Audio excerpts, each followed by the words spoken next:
Yo, yo, yo, 7 minutes and 20 seconds. That is the time to beat in this video. I'm putting on my gloves. I already got the bike on the high gear, ready to go, no mistakes. I just grasped the handlebars and here we go. So I'm already on the low gear, which means the pedals are very hard to pedal right now. So once I cross that barrier, the time clocks and here we go. I'm in for the race of my life. I'm going down a very, very steep hill. This is extremely dangerous right now at this speed.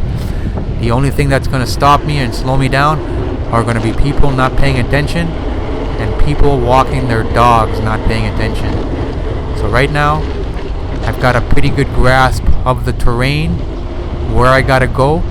So I'm giving it everything I have. And as you guys are going to see by the pace of this video, I'm giving it everything I have for this entire time trial. So one of the biggest things that I'm having to remember is the exact terrain that I have to travel to get from the starting point to my end destination, which is drastically going to allow me to improve my time. And what I mean by that is I have to remember where all of the climbs are and where all of the declines where I'm going down a hill are, so where I can conserve my energy. And I'm going to have to remember which are the biggest hills and which are the small hills. And what I mean by that is I cannot exert too much energy on the smaller hills. I need to conserve them for the bigger hills, and I also need to remember where the downhills are going to be, and those are going to be the energy where I can give my maximum power and I can actually use that speed to my advantage. So this was the first mistake I'm going to make right here. Is I'm going to get off the bike right now and I'm going to give it everything I have, but this was actually not that big of a hill, but that cost me to lose a lot of energy in my legs. So the next time I do this, I'm going to remember that the small little details like that is what's going to make a difference. This was the biggest problem right here. These people were smoking weed and I had to basically come to a near stop, and it caused me to lose 5 to 10 seconds. So things like that are going to be out of my control. But if I can get a perfect run where there's nobody wandering on the trail blindly, then I can save a lot of time. So anyways, right now I'm making mental notes as I record this video, what to expect, where I should be as far as time goes. So if I can make it to this bridge next time in under 2 minutes, it means that I'm going to be shattering this time, because right now I'm under this bridge at 2.5 minutes. If I can do that in about 2 minutes, it means I'm already shaving off 30 seconds from my best time. And I'm going to do that just by knowing the terrain a lot more. Right now I'm in a lower gear right now because I'm climbing a hill.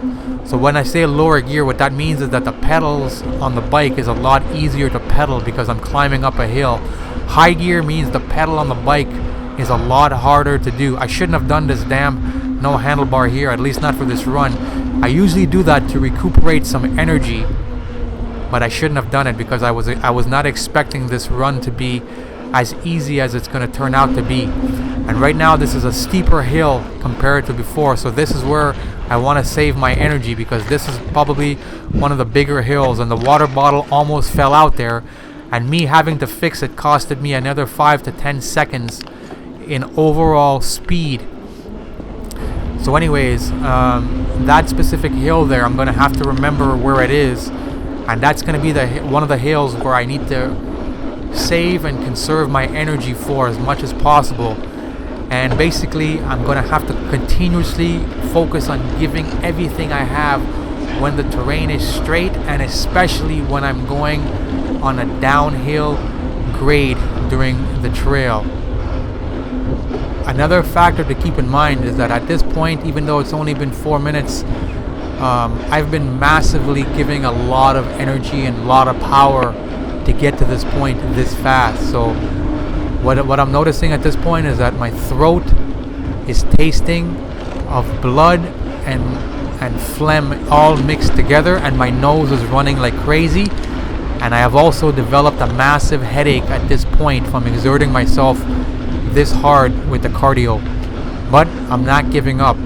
So at this point I know in my head that I'm nearing the end of the race. I just don't know how much more I have left and how close I am to the finish line.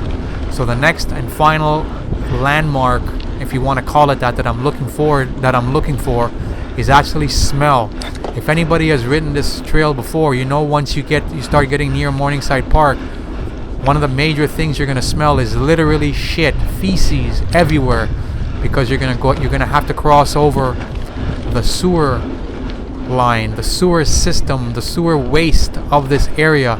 And I've always known once I start to smell the waste, then I know I'm fairly close to Morningside Park, and a mental notice to give it everything you have from that point on. So up until this point, I'm gasping for air. Everything inside me is hurting, going with this amount of power for this long, and I'm not smelling anything yet. So that is what is the most troublesome at this moment for me, is that I can't tell how far I have left. But as I get near the end, like right now, I'm actually starting to smell that sewer.